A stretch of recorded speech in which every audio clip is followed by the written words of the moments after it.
ये क्या कर रहे हो भाई? फ्रीज कर रहा हूं। इस तरह थोड़ा ही होता है सेल को फ्रीज करना। तो मुझे ये बताओ, जब किसी चीज को फ्रीज करते हैं तो क्या होता है? वो चीज अपनी जगह पे रुक जाती है। यही तो हम चाहते हैं कि सेल रेफरेंस अपनी जगह पे रुक जाए। तो वही मैं कर रहा हूं। तुम्हें मैं बाद में मिलता हूं। पहले जरा दूसरे की खबर ले लूं। हाँ भाई, क्या हो रहा है? मैं आज का सबक रिवाइज कर रहा हूं। इस तरह थोड़ी होती है एंकरिंग। आज हमने सीखा था ना, एंकरिंग के अच्छा। सेल रेफरेंस को एंकर करना है। जैसे जहाज को लंगर डालते हैं तो वो अपनी जगह पे रुक जाता है। इस तरह ये क्या बनेगा तुम लोगों का? ये मैंने कॉलम ए को लंगर डाल दिया, अब ये नहीं हिलेगा। अस्सलाम वालेकुम नाजरीन। जी बिल्कुल ऐसा ही होता है जब आप क्लास में सोए रहे और घर जाके बस डिक्शनरी खोल के लफ्जों के मतलब निकालना शुरू कर दें। ये मेरे बेशक नालायक स्टूडेंट हैं, लेकिन इन्होंने कॉन्सेप्ट बिल्कुल सही समझा है। सेल रेफरेंस को फ्रीज करने का या एंकर करने का एक ही मकसद होता है कि उस सेल में जो भी आपने फार्मूला टाइप किया है और उस फार्मूले में जो जो सेल रेफरेंस आए हैं वो तब्दील ना हो। बेशक आप फार्मूला एक जगह से उठा के दूसरी जगह कॉपी कर दें। तो इसके तीन किस्म के नाम हैं। एक सेल फ्रीज करना, दूसरा एंकरिंग करना, और तीसरा एक और था एब्सोल्यूट रेफरेंसिंग। शुक्र है इन्होंने उन्हें ते कोई नवा चांद नहीं चढ़ा दिता। तो आज हम सीखेंगे, ये बहुत ही इंपॉर्टेंट टॉपिक है। आज हम इसके बारे में सीखेंगे कि सेल रेफरेंस को फ्रीज करने का तरीका क्या है, उसके शॉर्टकट्स क्या हैं, और आपको क्या क्या फायदे हो सकते हैं जब आप सेल फ्रीज करना सीख जाएंगे।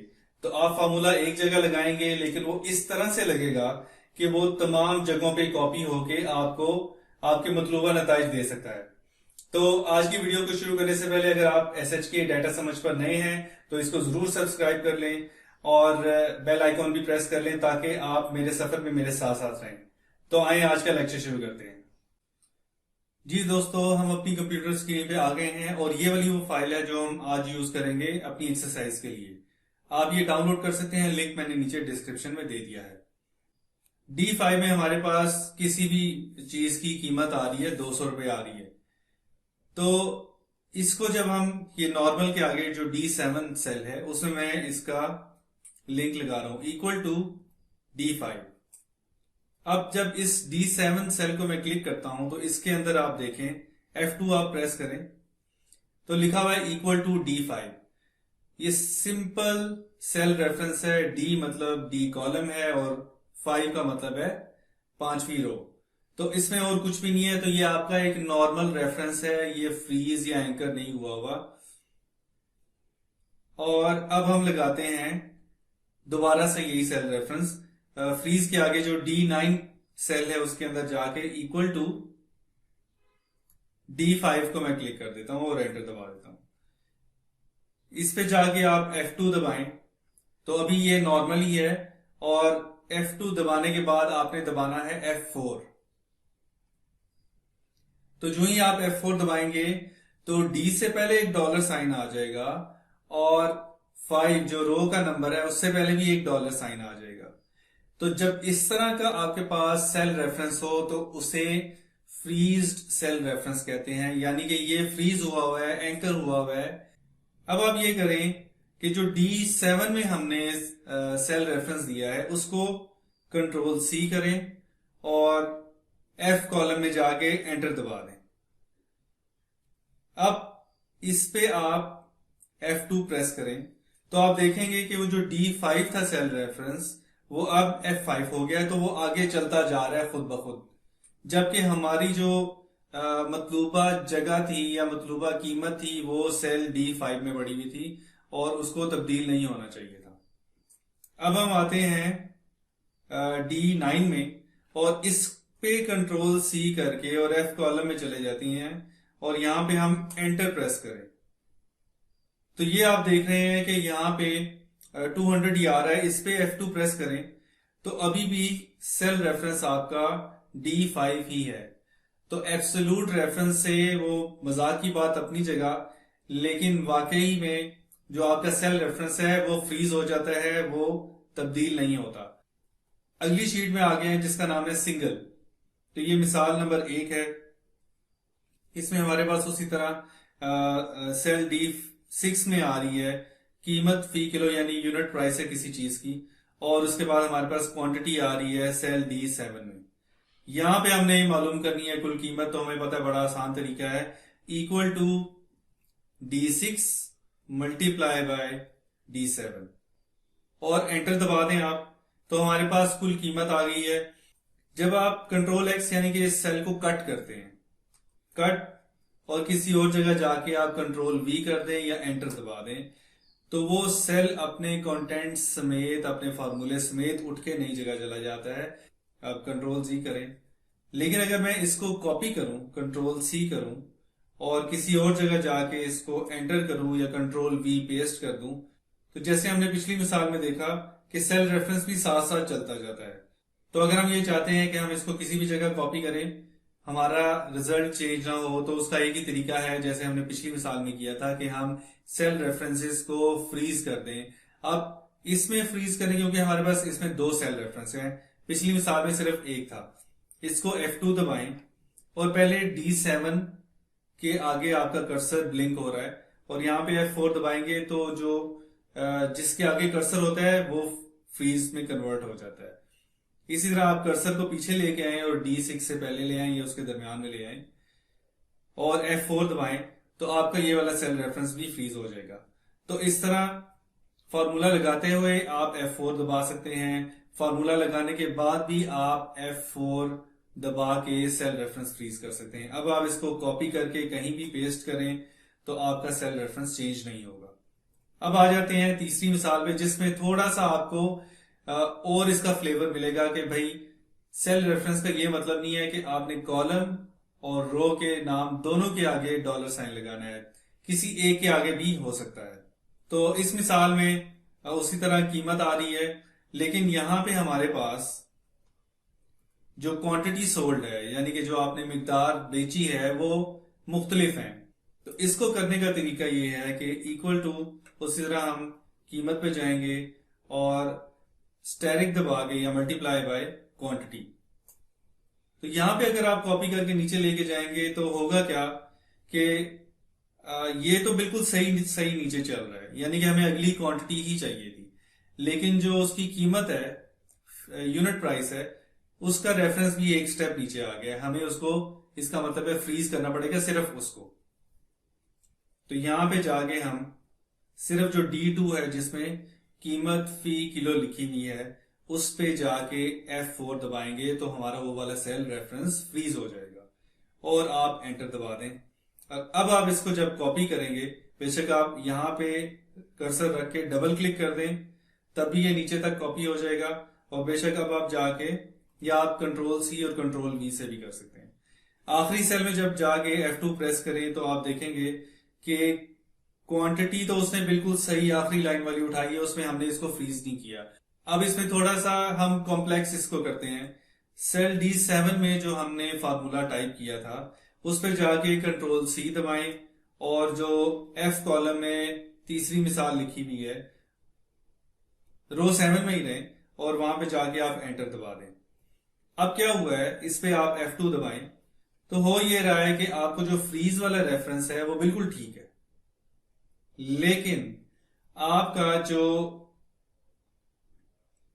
क्वांटिटी वाला कॉलम है वो हिल गया अपनी जगह से। अच्छा जी, तो क्या हम पिछली मिसाल की तरह यहां पे जाके C7 को भी फ्रीज कर दें? अच्छा जी, फ्रीज करके देखते हैं। इसको मैं F4 दबा देता हूं। अब आप ये समझें कि ये वाला D2 सेल रेफरेंस पूरा फ्रीज होना चाहिए, D भी फ्रीज हो और 2 भी, क्योंकि एक ही सेल में हमारी चीज पड़ी हुई है। लेकिन अगर हम इस पे आते हैं जो कि सेल C7 है, तो उसमें पता है कि जो हमारी क्वांटिटी है, मिकदार है, वो सिर्फ और सिर्फ कॉलम C में पड़ी हुई है, लेकिन जो रो है वो तब्दील हो रही है। पहले ये C7 में है, फिर उसके बाद C8 में, फिर C9 में, फिर C10 में।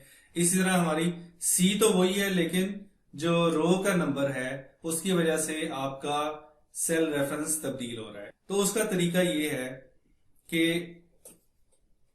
यहां पर आके सेल D7 में जहां पे हमने फॉर्मूला लगाया है उसमें आके आप ये करें कि 7 से पहले डॉलर साइन खत्म कर दें।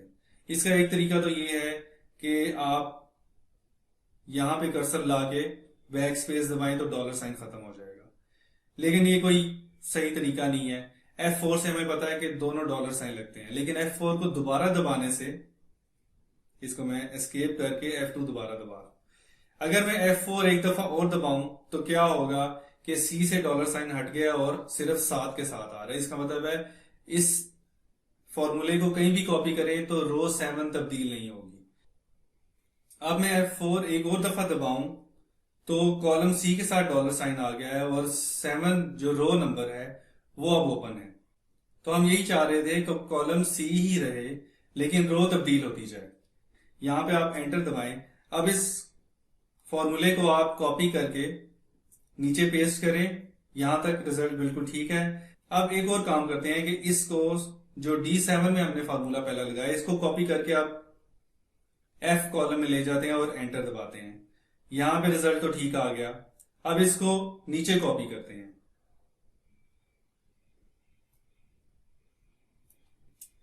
तो पहले सेल में आपने देखा कि C कॉलम चेंज नहीं हुआ, लेकिन जैसे जैसे इसको कॉपी करेंगे नीचे तो कॉलम C सेम है लेकिन रो चेंज हो रही है क्योंकि रो से पहले हमने डॉलर साइन नहीं लगाया।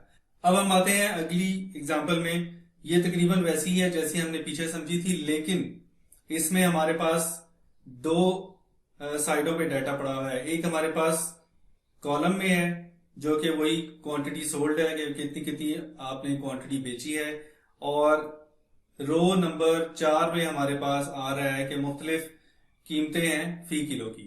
तो अब इसका तरीका यही है कि इस सेल में तो होना चाहिए कि 20 ज़रब 10, इस सेल में होना चाहिए जो कि उससे नीचे आ गया 25 ज़रब 100 होना चाहिए, और ये जो कोने वाला सेल है इसमें होना चाहिए 80 ज़रब 300। तो हमारा फॉर्मूला पहली ही लाइन में बिल्कुल पहले सेल में बिल्कुल ठीक लगना चाहिए एब्सोल्यूट रेफरेंसिंग के साथ। तो आइए लगाते हैं इक्वल टू D20। अब हमें पता है कि जो हमारी फी किलो कीमत है वो रो नंबर 4 में है। यहां भी 4 में है, इधर भी 4 में, इधर भी 4 में। तो D4 है, इधर E4 है, इधर F4 है।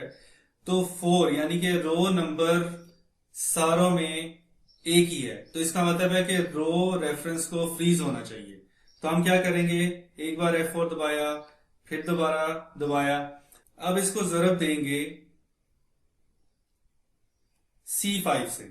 तो यहां पे हम देख सकते हैं कि हमारे पास जो सारी की सारी मिकदार दी हुई है वो कॉलम C में ही है, लेकिन यहां पे आपको देखें कि इधर C5 में है, फिर C6 में है, फिर 7, फिर 8। तो इसका मतलब है कॉलम रेफरेंस को फ्रीज होना चाहिए जबकि रो रेफरेंस को ओपन होना चाहिए। मतलब कॉलम से पहले डॉलर साइन होना चाहिए लेकिन रो के नंबर से पहले डॉलर साइन नहीं होना चाहिए। तो F4 एक बार दबाएं, फिर दूसरी बार दबाएं, फिर एक दफा और दबाएं। अब हम जब इसको कॉपी करके पेस्ट करेंगे तो हमारा रिजल्ट बिल्कुल परफेक्ट आएगा। एंटर दबाएं, इस पे जाएं D5 पे, कंट्रोल C दबाएं और शिफ्ट और राइट एरो की मदद से इधर जाएं, फिर शिफ्ट और नीचे वाली एरो की दबाएं और ये पूरा एरिया आपका सिलेक्ट हो गया है। अब आपने सिर्फ एंटर दबाना है और हमारी कैलकुलेशन बिल्कुल परफेक्ट हो चुकी है। चेक करने के लिए पहले हम जाते हैं यहाँ पे किसी भी एक सेल को क्लिक करके F2 दबाएं तो बिल्कुल सही रो और सही कॉलम से उसने डाटा उठाया है।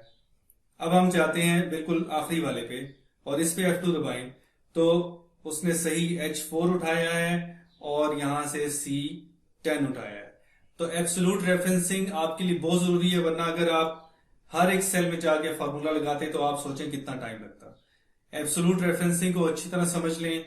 कॉलम, सेल रेफरेंस, रो रेफरेंस को फ्रीज करके आप अपना काम परफेक्ट कर सकते हैं और टाइम बचा सकते हैं।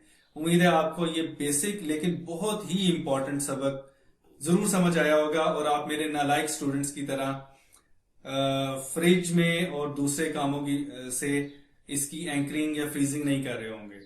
तो इंशाल्लाह अगली वीडियो में हम इससे और मजीद मजेदार सबक के साथ मिलेंगे। तब तक के लिए अल्लाह हाफिज।